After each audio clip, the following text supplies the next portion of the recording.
Hey, Michael, how you doing? Yeah, very good, very good. So we're now on episode 2. Amazing. We've improved by 100%. Let's see if the quality has improved by 100%. Well, I hope so. Um, for anyone listening for the first time, you're on the Third Pint Theory, hosted by myself, Michael Donaldson, and Myself, Martin Bridges. Yes, the beer bigwig.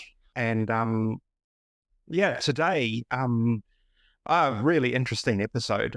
We've got an interview with, I guess he's a legend in the New Zealand brewing scene, but also we're kind of right in the thick of what you're calling awards season, Martin.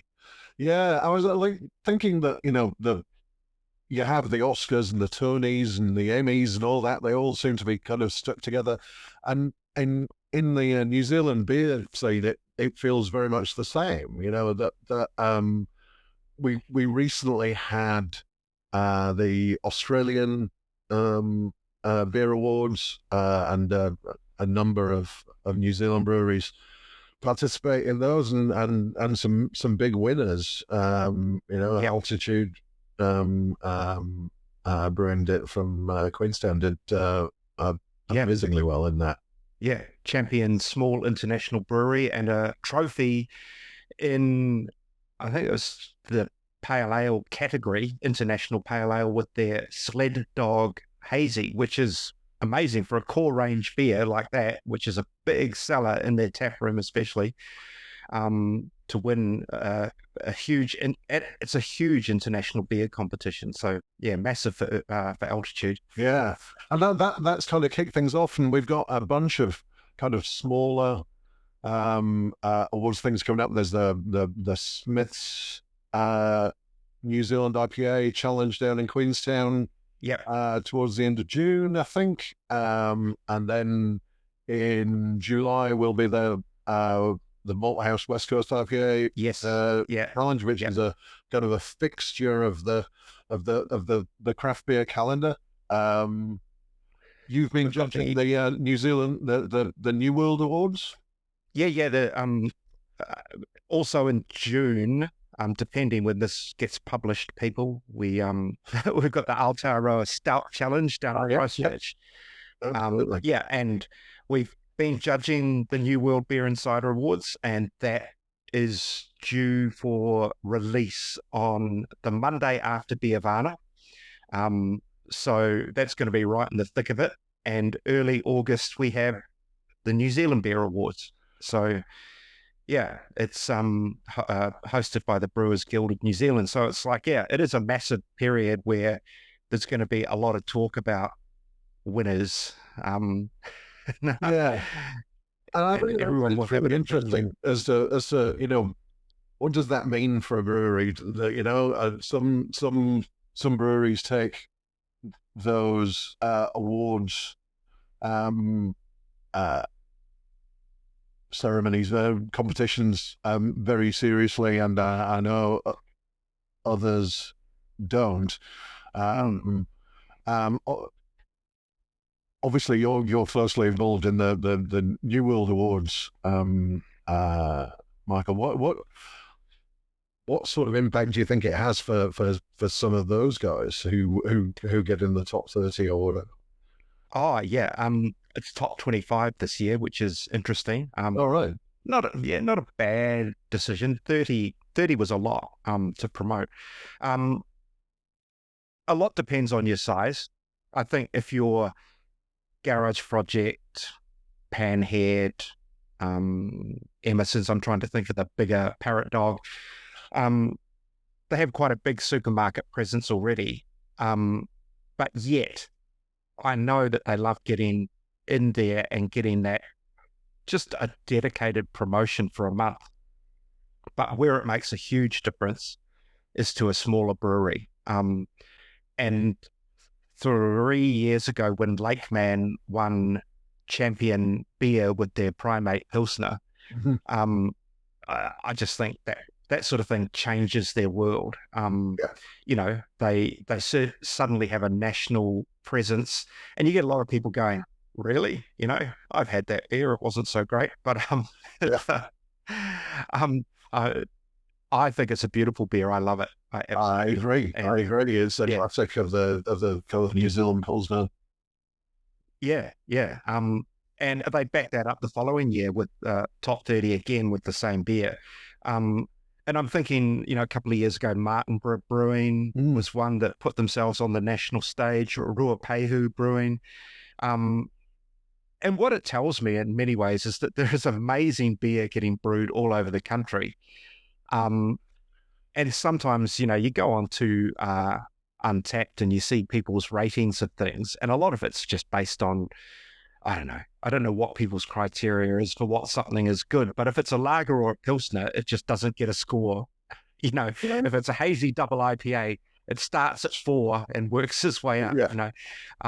And I think these awards are really good for reminding people that not everything starts and finishes with hazy IPAs or double IPAs or imperial stouts, they are the high-ranking beers on Untapped. And I think it makes people appreciate, or gives them an opportunity to appreciate really good quality lager, pilsner, pale ale, sours, wheat beers, all that kind of stuff. And I just love beer when it's a broad church, and we all get to try different things. So yeah, I think I agree. I think it's always interesting to see some of the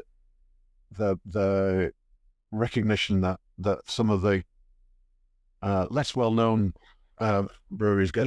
That's always the thing I like most about that. I think the kind of the Brewers Guild New Zealand Beer Awards have been probably around the longest. I don't know. It seems they kind of the Oscars. I always say, when we're talking about beer competitions and maybe Newell's the Emmys.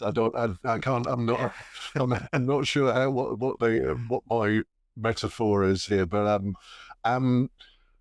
the Brewers Guild Awards are, I think, the judging's coming up in July, and that was kind of one of the reasons that we wanted to do this interview with Ralph, was that last year Three Boys won the champion brewery again. Yes, so second time in 3 years. I think, and to a lot of craft beer drinkers around the country, that might have come as a bit of a surprise, because I think Three Boys are not, if you're outside of Christchurch, and if you're outside, particularly if you're outside the South Island, they're not a brewery that you see their beers all that often. Yeah, no,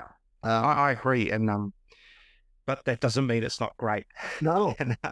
And I think that was kind of one of the things I wanted to talk to Ralph about, and about what does winning awards mean to them, but also the hyper local approach to kind of staying focused very much on their own area, and that linked into their focus on sustainability, both economically and from an environmental perspective. So I think that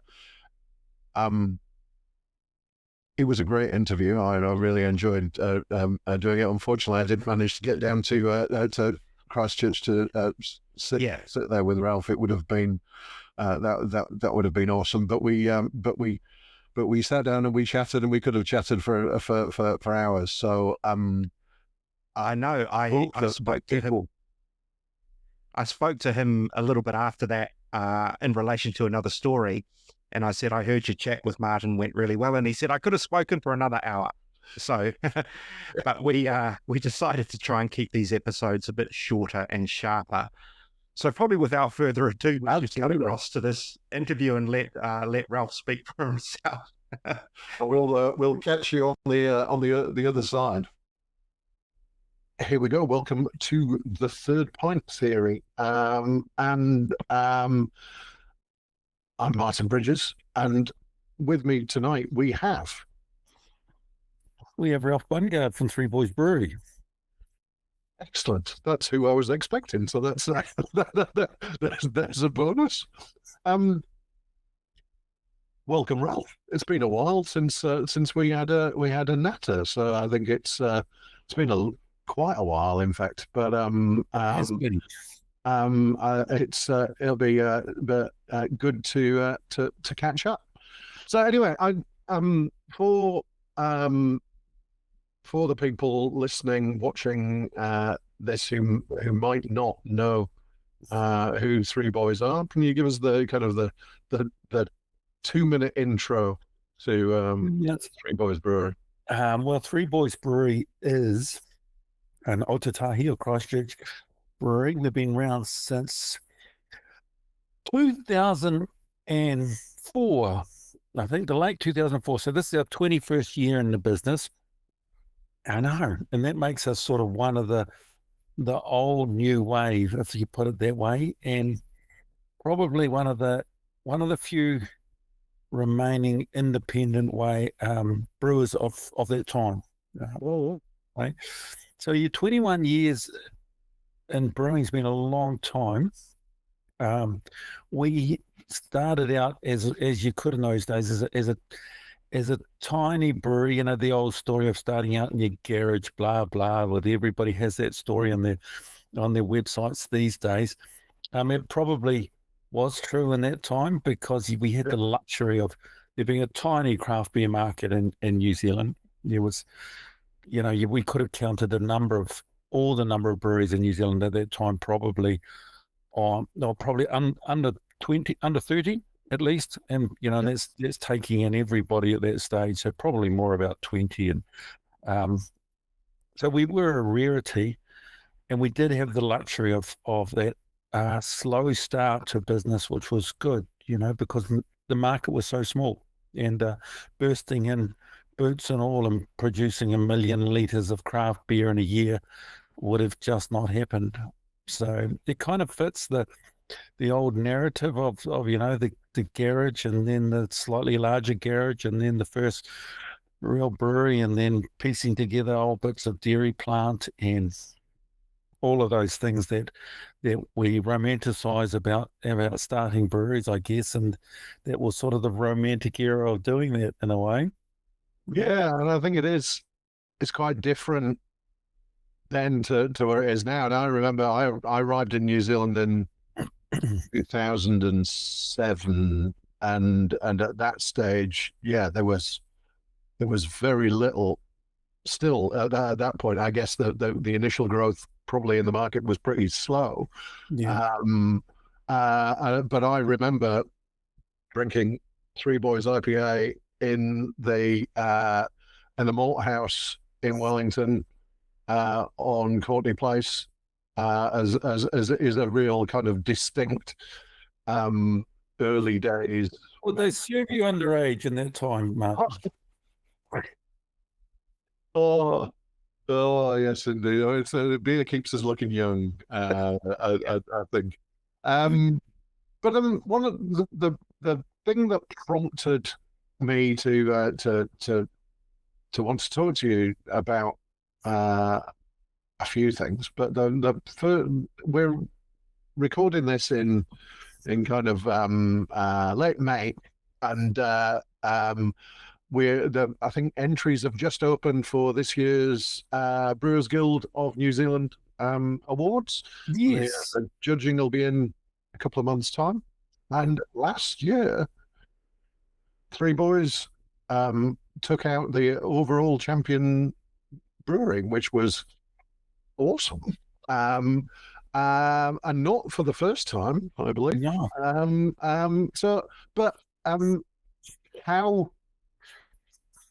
How was that? How awesome was that?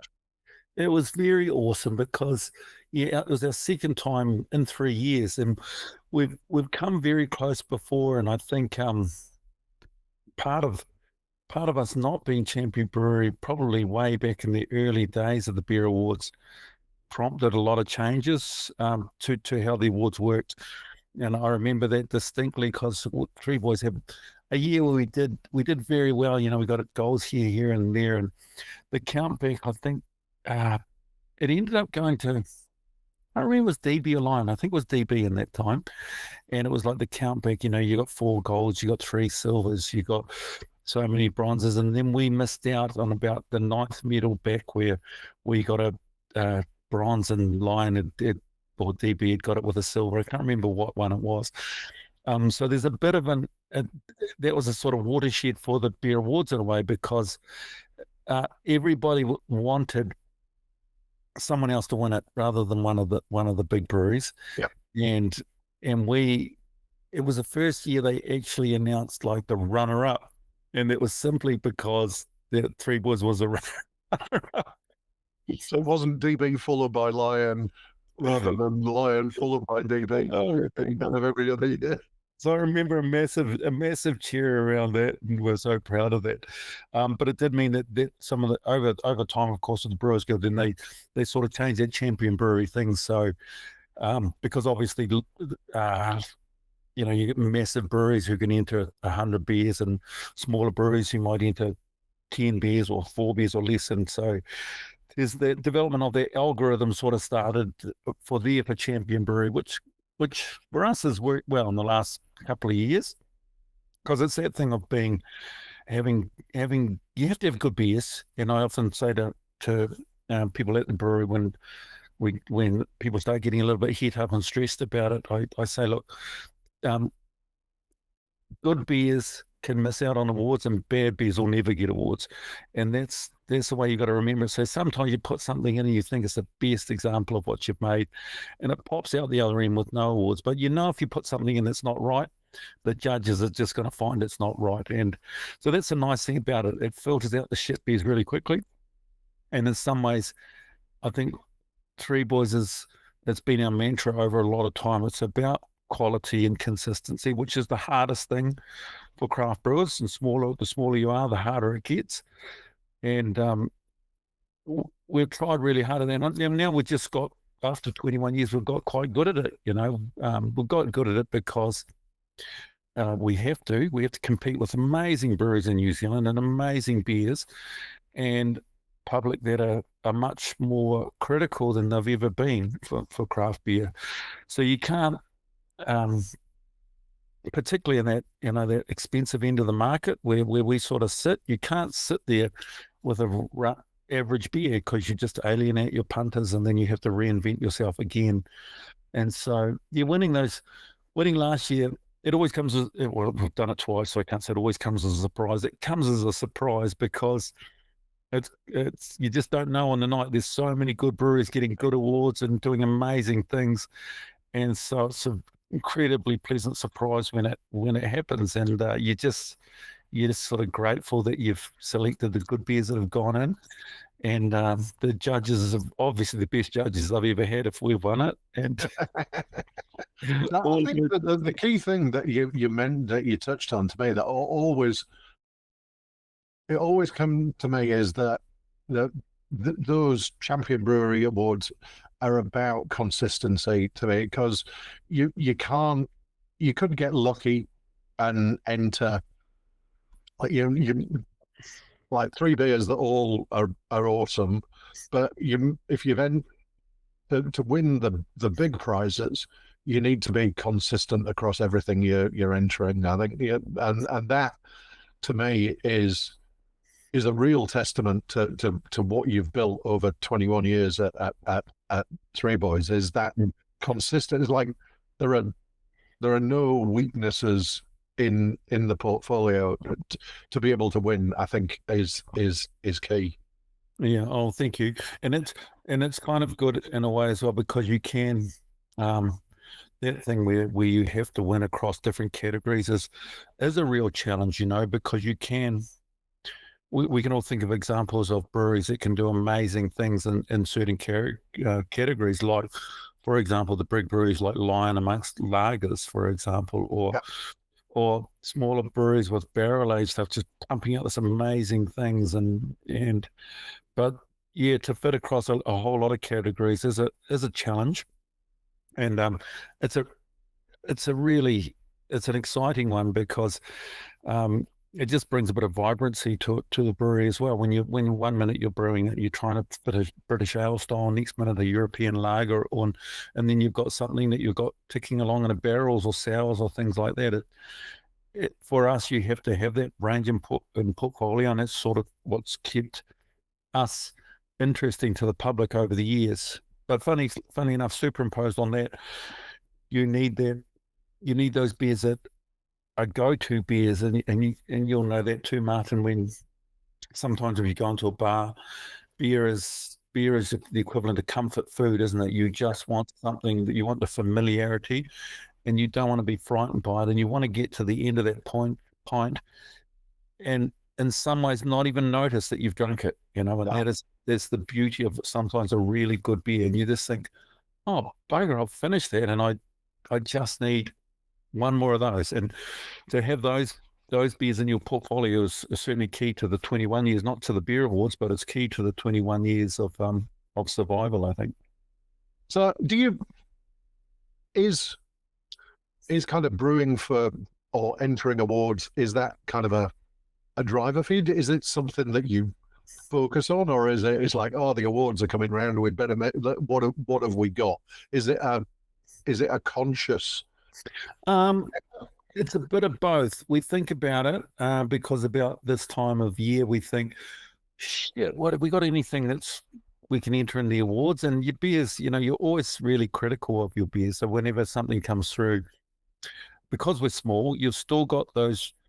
They're not random acts of chance, but the things that you just don't have control of in a small brewery that you might have if you had better equipment. And if we could count viable yeast cells regularly and bang them into a beer, and if all of those things, then we would have consistently better beer. But there are parts of being in a microbrewery that are still weak for us like that. We have great stuff like Diometer is probably the best investment we've had in the last decade, and changes in techniques and changes in equipment and changes in our additives to our adjuncts to the beer and the quality of everything, they're all really important. So they're always improving, but you've always got that random little thing of chance, and so you will get a beer that you just think, this is exactly what we aim for, this is exact perfection, and you sort of hope that coincides with when the beer awards come up, and sometimes they don't, and we think, shit, we don't really need to brew another APA, but that last one's not the best, and so we'll brew another one deliberately and say, right, let's just see if we can pop that one. If it doesn't happen, it doesn't happen. So we do put a bit of thought into it, but it's not the be all and end all. There's only a few beers we get to choose what one goes, and that tends to be ones that we brew quite regularly. And hang around and work well with age. And Oyster Stout's a good example of that, where we're brewing it all the time this time of year, so it's kind of good.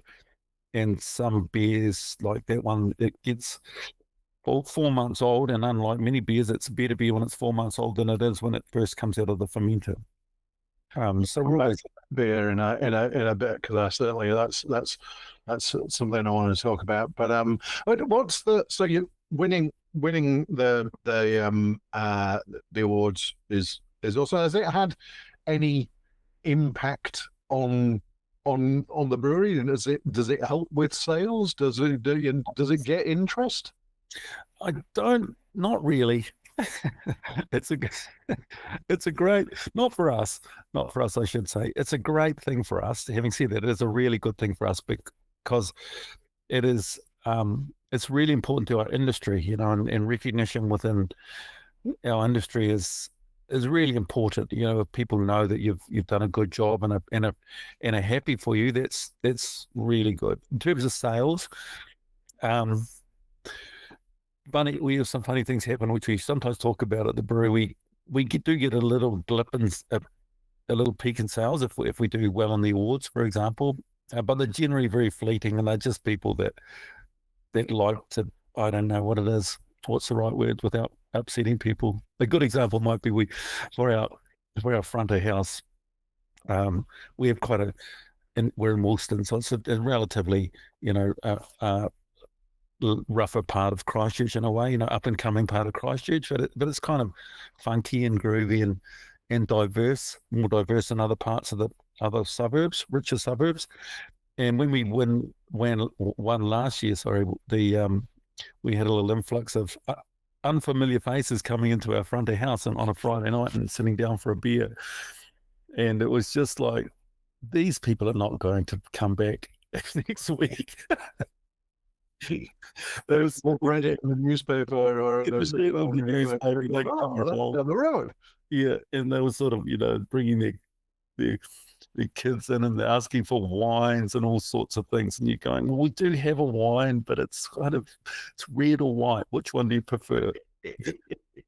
We are a brewery. The sort of clue is in the these large stainless steel things. Yeah, the clues in the name. So there's quite an interesting little peak there, but that's probably not the case for other breweries because, as you'll know, and you probably touch on, we've spent a lot of years focusing on that really local market, and so our local people love us, and outside of that, we struggle to get product out to places just because of the expense of it. So even if you were fleetingly interested in what happened in the beer awards, your chances of getting to taste our beer, you have to make a real effort.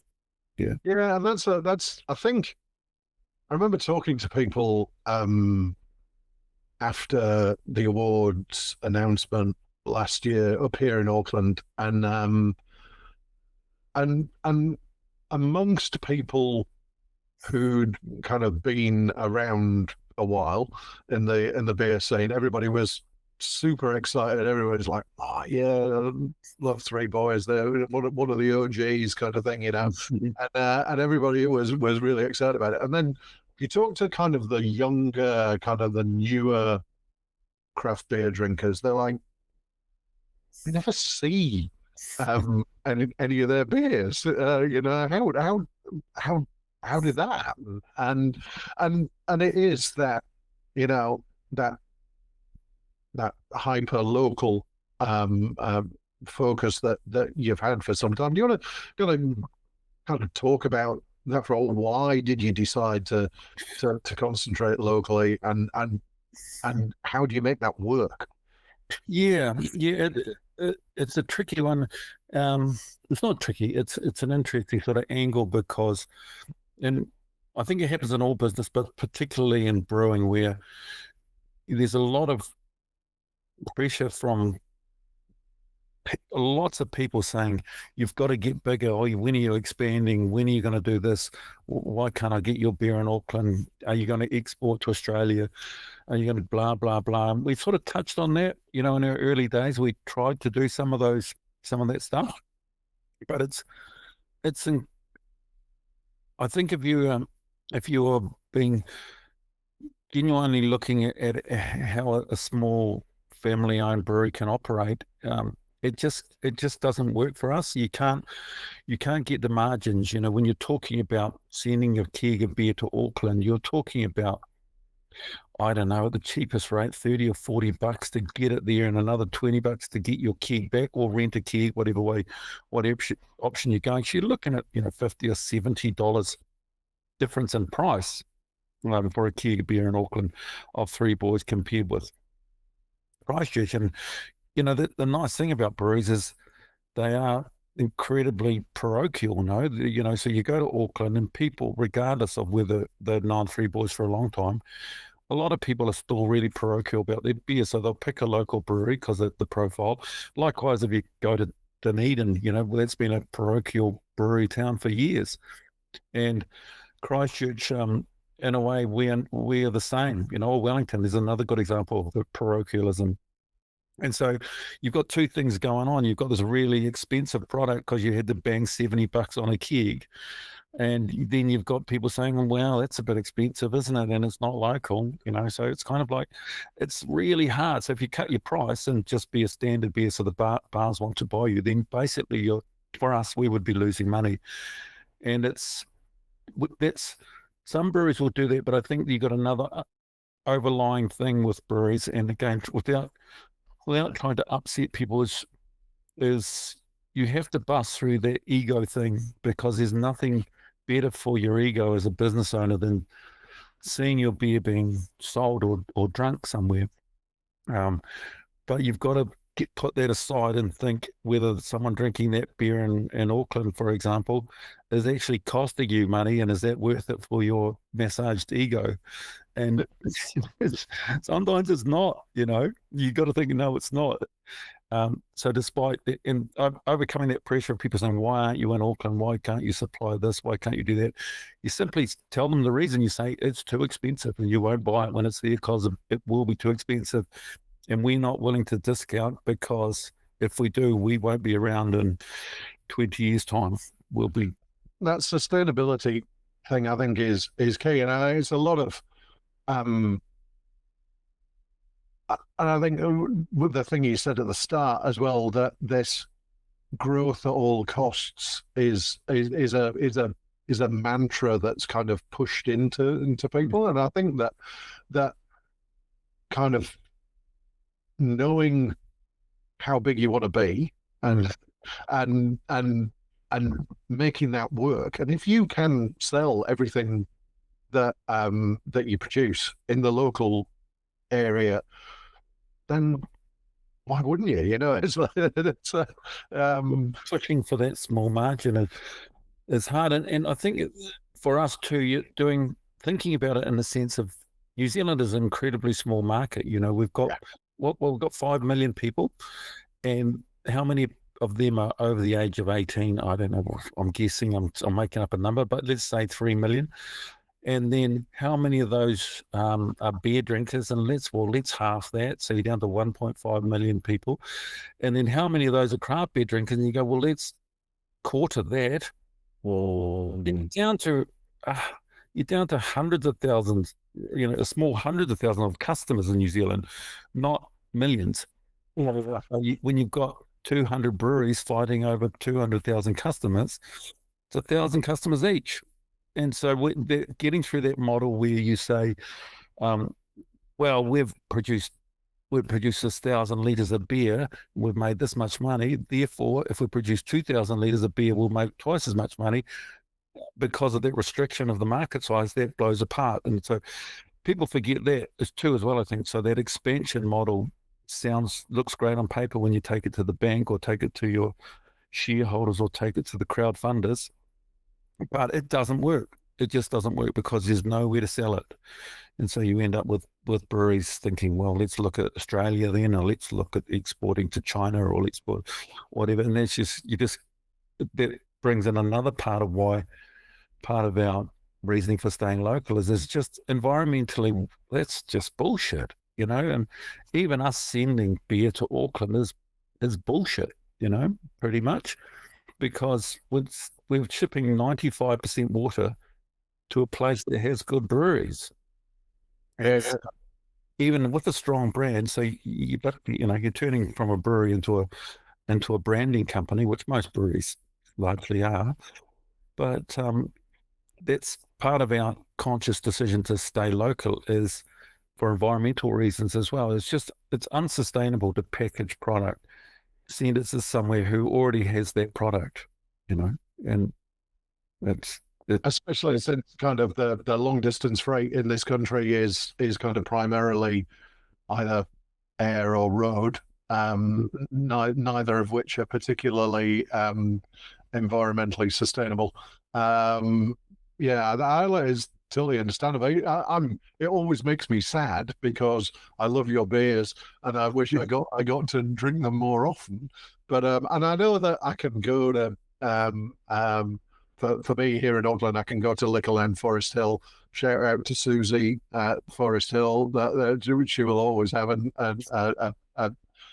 selection in there.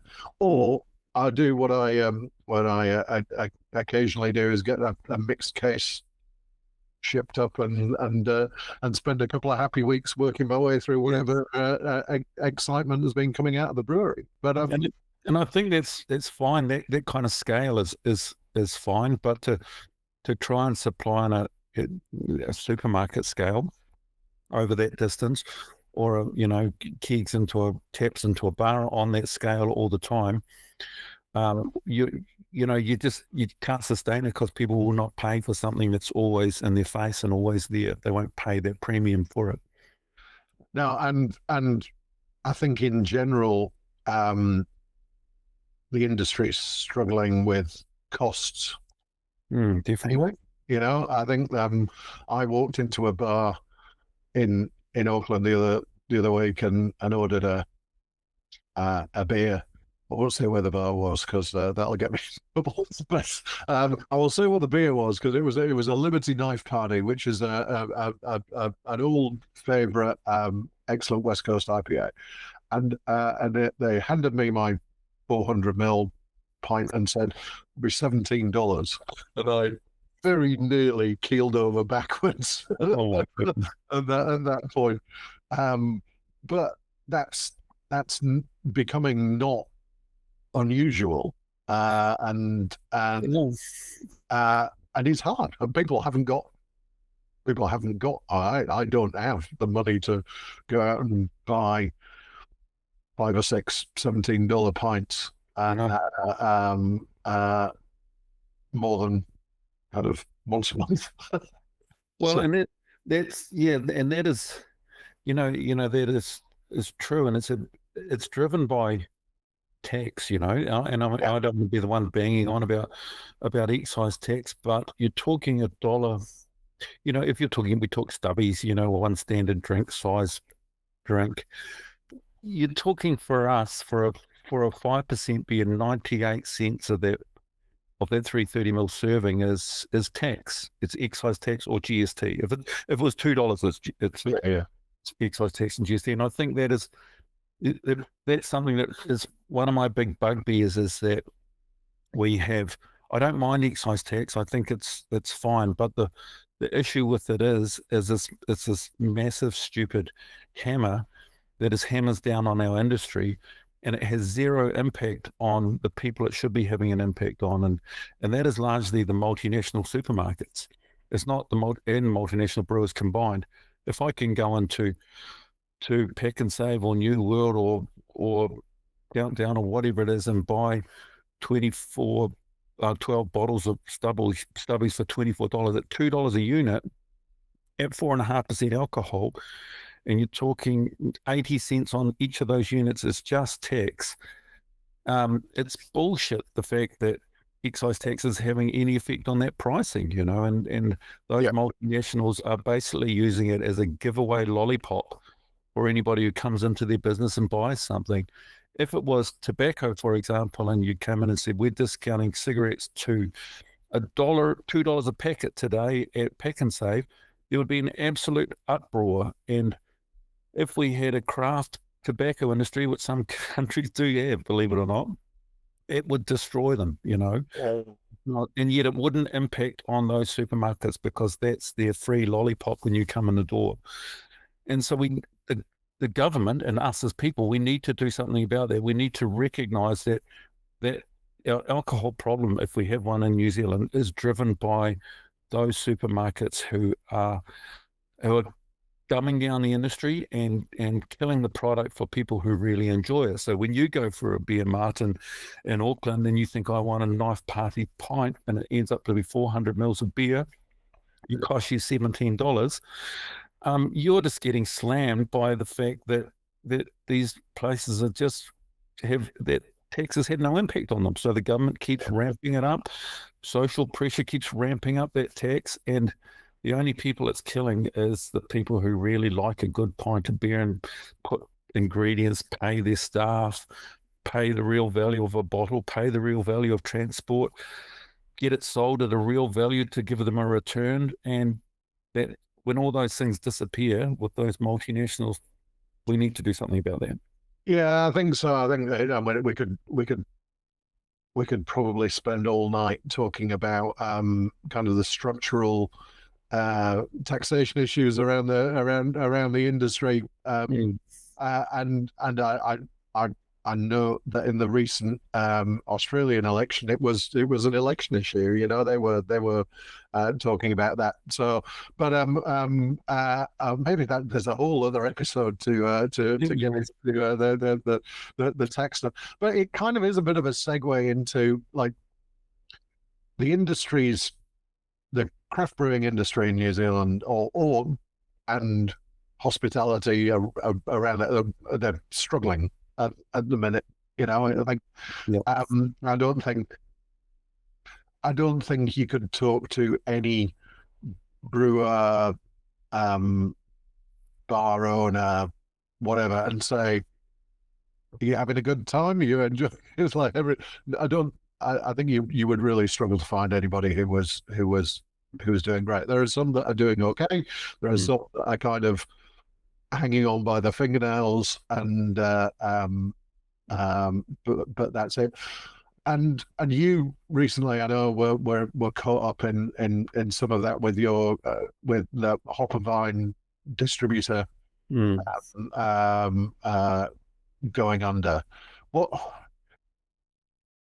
for a start? How did you survive that? Because I know that was a big part of the industry. It's a big, and it's not our first rodeo, as they say. We've had them. You know, we had BRNZ do the same thing, go tits up and leave us with a hole. These people go tits up and leave us with a hole, and it's really, really hard. And if we weren't vigilant, we certainly weren't vigilant about keeping them under wraps. You know, we lost serious money with both of those events, but we were probably vigilant about realizing we had to self-insure to make sure that if it did happen, it wouldn't send us tits up. But we're lucky enough, because we've been around for 21 years, that we have a buffer, you know, and we are sort of self-insured in some respects, because we're not got the bank banging on our door saying, "Well, that's all very well for you, but you owe us this month." So without that kind of pressure, you can survive those things. You just have to tighten your buckle and not fuel the helicopter so often and all of those things. but seriously though, it's a real hit, and I really feel for those who get caught up in that and don't have the buffer or the self-insurance that we do. It still really stings. And what gets me about it though, what probably gets me the most, is probably in both of those situations, the people involved in those distribution companies were sort of thinking they were doing the right thing, you know, sort of trying hard, but just going backwards and not thinking about the consequences when they finally couldn't go backwards anymore and they would fold, and the people they were going to leave in the lurch. And that hurts for a start. But also what hurts mostly, because we're in the beer industry, is we sold the beer to them. They sold the beer to a bar. The bar have an FPOS machine, and when they pour that pint, the money goes into their bank. So that money from our beer is in the system. It's gone into the system, and it just hasn't got to us, you know. So somebody's got it, whether it be the bar who hasn't paid their bill, or whether it be the distributor, or whether it be whoever it is on the way has got our money. And we're being at the end of it, us being the producer, haven't got it. And, you know, and the other sad thing about making beer in an industry is we paid for some of those ingredients potentially 6 months ago. You know, we pay for hops 6 months ago. We pay for malt months ago to get that beer through the system. We pay labor daily and all of those things. We can't do what they do and say, "Oh no, we're not going to pay the malt bill this month," or "We're not going to pay the hops," or "We're not going to pay the staff." We've done all our due diligence and all our duty, I should say, at our end, and we're shafted by people who haven't done that duty. And in New Zealand, there's not enough recourse for that. You know, there's nothing that we can do about it. Nobody goes for escape for that. We know people will be sitting with our money from the beer that they put the FPOS machine over the bar and got their money straight away into the bank. We'll be sitting with our money somewhere. I remember can't remember which brewer it was I was talking to once around a time that somebody had gone under, and they said that the money goes out in a wave and comes back in a trickle.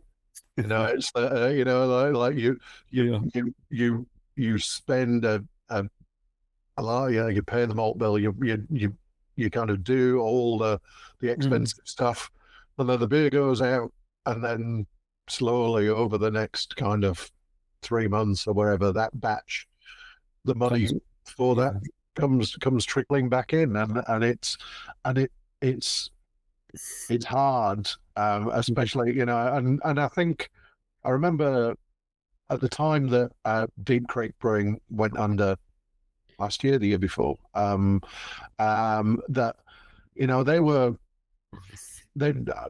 they've been running on a knife edge for a while, I think, but were okay, and then like one event happened and there was no recovering from it. So and that, I think, I worry in situations like the Hop and Vine thing and Beer NZ before, is that if that is the event that can take some of those breweries that are running on the edge, it'll take them down for sure.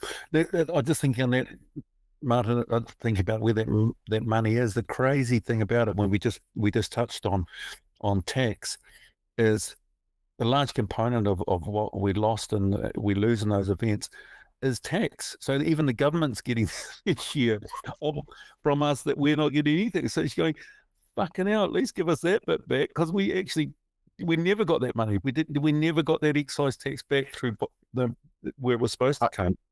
So somebody's now walking around, well, in this case, the government, with our money also putting that pressure on small businesses. So that just makes zero sense at all. If we went to them and say, at least give us that component of it back, they go, I'm sorry about that. We're the tax department. Yeah, they're always at the top of the list. When anybody gets when anybody's going to get paid, then the tax man is to get there first. So and it's the way of the world. So I think the key thing I would say from this is support your local breweries. Buy from your local brewery. I think so. I was just thinking about one thing before, because I know we're stretching on in time, but I was thinking about part of being true to your roots, I guess, as a brewery is important, and for longevity, true to who you are and what you mean, and sticking with what you've got. And we're thinking about things like our brand, for example, making sure that you push through that barrier of your brand being, new and then not new and then cool with age again, so there's lots of things you have to fight on that journey through time. And even this come up today, I was thinking about environmental things in the brewery, and sort of we do a whole lot of stuff in our brewery environmentally to make it environmentally right. One of them is keeping our distribution local, of course. Yep. And probably over the time from when we started brewing beer, we would have been, in our first years of brewing, we would have been 95% packaged product. And a couple of taps, because it was hard to get craft beer taps into anywhere, but we could squeeze into restaurants. Now we're probably 90 to 95% draft keg product. Wow. And that's amazing. It's a remarkable change around and where our beer is drunk, but also it's a remarkable environmental story for us, because we had a keg come through the brewery today, and we number all our kegs to keep track of them, and it was number one. And number one of, oh God, we've got a fleet of literally 1,000 plus kegs, but there's only ever 5 in the brewery. No, they do go missing. But we have this large fleet of kegs, and this number one turned up the other day, and it was a keg that in the early days I bought off Lion Breweries. Right. And the old plastic top ones, remember? The plastic top and bottom. And the reason why they were selling them, I was actually working at the university at the time. The reason why they were selling them is or they weren't selling them. The reason why I got them is I phoned them up and said, "You got any kegs you could sell me?" And they said, "Yeah, you've got a whole lot that won't go through the automatic keg filler because the tops of them have got a bit bent or something. But you can't, if we sell them to you, you've got to guarantee they won't get back into the system." And I thought, well, that's a tricky question. They shouldn't get back into your system. And so I bought them off them for like, they were $20 each or something, our first 100 kegs. And when I bought them off them, they were old shitty kegs then as well. And so they were probably 30 years old. And now they're 20 years old again. So we've got this sustainable packaged product that has gone out for 50 years. It has served the beer industry. It's been filled, taken out, emptied, brought back, cleaned, filled, taken out, emptied. And you're just going, that's environmental perfection, isn't it? Yeah. And that's something I think that's always underrated about drinking draft beer and beer in general as an industry. It's innately environmentally good. Yeah. I think I'd never really thought about it that way, but yeah, in terms of people have, there's certainly been the shift over the last few years to cans, and that one of the things that people have said is that our cans are more recyclable than glass. I couldn't say for certain, but certainly draft beer. Yeah, you've got that same kegs done 50 years. it's remarkable. Enough to retirement. Is I did think I should drag it out and put it in my office and just talk to it nicely for the rest of its time, because it's done its time. It's certainly it's paid its dues. I need to think how many times it had been filled and emptied over that time. That'd be an awesome story. Although there's one other thing I wanted to talk about before we wrap up, and it kind of links a bit back round to a couple of those other things. And when I do not have a Three Boys beer in my glass, unfortunately, because as I say, it's pretty hard to find up here. But if I did have a Three Boys beer in my glass, I can tell you exactly what it would be, and it would be Oyster Stout. Right. That is absolutely, when people say to you, "What is your desert island beer?" What if you had to, if you were going to be stranded, Oyster Stout will be the thing for me, and that's obviously still an important beer for you guys. You want to just briefly talk about the story of Oyster Stout and what that means to you? It is. It's a good story, because it wasn't in our first. I think when we first started, we were aiming for that core range of beers to cover the styles. So we had our wheat beer, for example, which is still around, which is an interesting story in itself, because I can't think of any other wheat beer that's still around in New Zealand that's been around as long as Three Boys wheat, because just the nature of wheat beers, I guess nobody drinks them in New Zealand unless it's Three Boys wheat, and then they kill us if we run out. But then we had our Pilsner, we had the IPA, we had a Porter, we had a Best Bitter, and then I think that was it. And my hand was 5, and the Oyster Stout came after that, and it was like a bit of an epiphany. I was lying probably about, not quite this bed, but a similar bed all those years ago, and it was oyster season in Big Fuss down south, and I was thinking about stouts and thought, Oyster Stout, we should make an Oyster Stout. And I thought, oh my God, that's a brilliant combination, because we have the seasonal oyster carry on in New Zealand with bluff oysters, and we can make an Oyster Stout. And so we fired ahead and did it, and the recipe is probably one of our most consistent recipes over that time. In terms of the malts changed a little bit because of Gladfield coming along and bits and pieces in terms of where we get malt from, but it's largely just the same stout, and it's a remarkable beer because people love it, and it absolutely, when it's at its best and at its peak, it's delicious, and then when it ages, it's delicious, and when it's it's got everything about it that you love in a beer, and of course it's got the great romantic story, because we'll say, you don't really put oysters in it, do you? And we go, yes, we do, and we have to tell them that they go into the boil, and they're added in, and I tell them the story. There's probably about floisters, which is when they come out on the floor and they're boiled, and we have the tradition of the first oyster brew of the season. We all have to eat one of these terribly rubbery, bitter disgusting things off the floor. And it's just it's got a great story behind it. But interestingly, we're having a thought now, and this is the first time I've actually vocalized this probably anywhere. So you have to keep this under your hat, Martin. Don't tell anybody. Stop. Nobody's listening to this anyway, I'm sure. But we are in a dilemma because we're thinking we've always used bluff oysters. Yeah. And we're so much into our sustainability, and I'm a hunting and fishing guy, so I don't mind that kind of collection of things, but we need to be really careful with those natural resources. And we're wondering if we should stop using wild harvested bluff oysters and move towards some of our farm ones over time, because I don't know if it is sustainable, and we have to work really hard if we want to keep industries like that, to keep them sustainable. And the pressure that goes on them is just too intense, the way the population of the world is. And so maybe in the next few years or next year, we'll have to remove the little bluff sign oyster thing off our oyster stout. But I reckon we can make it taste just as good.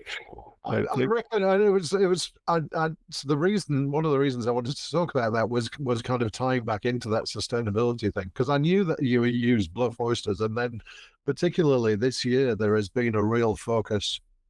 Certainly, I know that a bunch of restaurants in Auckland have said that they weren't stocking bluffs this year. I know Night Out and so they're not landing them, and the fishery needs some time to recover. So, so I did wonder whether that had kind of crossed your mind as to it's an awesome beer. It has an awesome story, but there are other factors to take into account on that. Yes, and I think it has to evolve, and people will appreciate that evolution. I know some of the best restaurateurs in Christchurch, the Gatherings being one of them, are taking fish entirely off their menu, and it is important, that people understand that pressure. I know that I stopped accepting whitebait as a gift off people a few years ago for that reason. Say, look, if you've caught too much to eat, that I'm not taking it, because I'm just creating that market. It's the old ivory thing, isn't it? Just don't accept it, and the market will just decrease. And something like whitebait, for example, we missed a bit of a trick there, or the government did, about not making sure that we put some restrictions on those catches and things like that. Really, really look after those little native fish. Stop eating them. Yeah. So look, I think I will be disappointed if Oyster Stout doesn't have bluff oysters in it, but I'll be even more disappointed if it doesn't exist. Then I'll be really like, it's like then you will have broken my heart.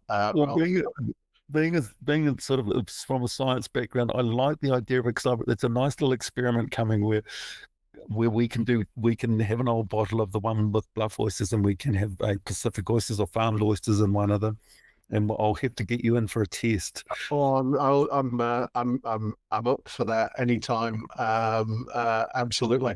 Look, I think we've rambled on for quite a while. We could probably ramble on even further, but in the interests of keeping this to a reasonable length, we'll kind of wrap it up there. Look, I really want to thank you, Ralph, for your time, and for generously sharing your thoughts and your opinions.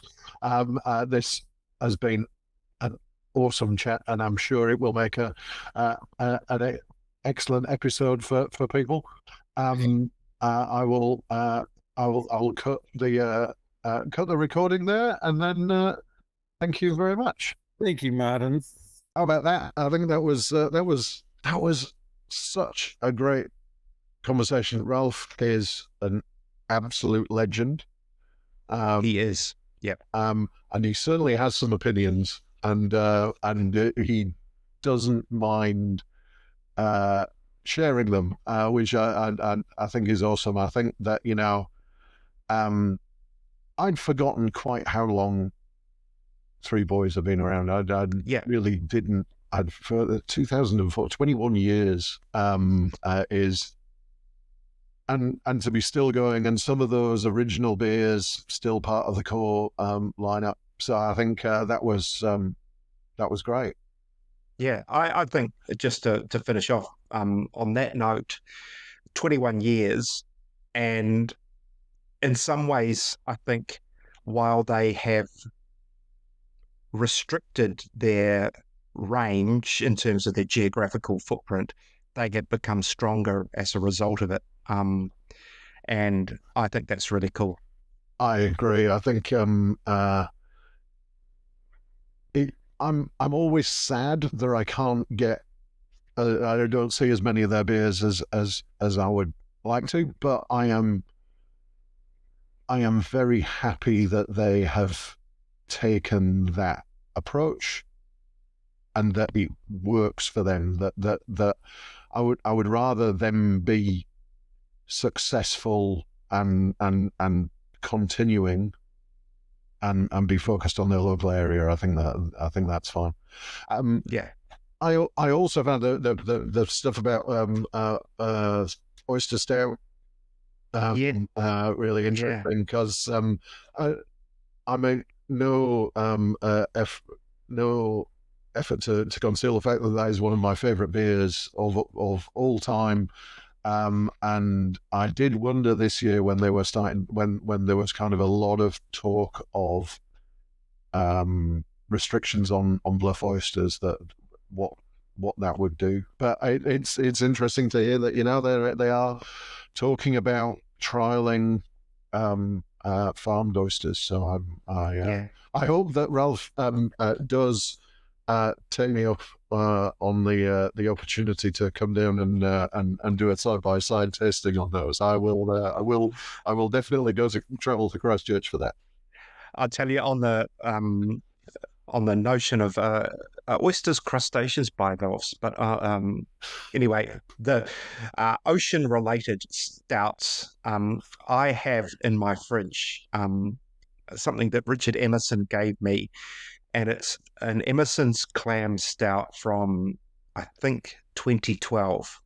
Wow. So maybe if we can manage to find, I don't know if they make that beer anymore, but I've been wanting to open it for a very long time. So maybe we'll do that live on air, the future discussion of seafood infused stouts, perhaps. Anyway. Fantastic episode. Great job, Martin. So good to hear Ralph talking about what an amazing Christchurch institution that Three Boys is, and they really are part of the fabric of that city. So excellent. That's us for another week. Yeah, like, subscribe, send us send us your feedback. We'd be really keen to know what sort of thing do you want to hear from us? Do you want more of the kind of the Michael and Martin banter, or do you want to just us to shut up and let the brewers talk? Who doesn't want more of us? Come on. I don't know.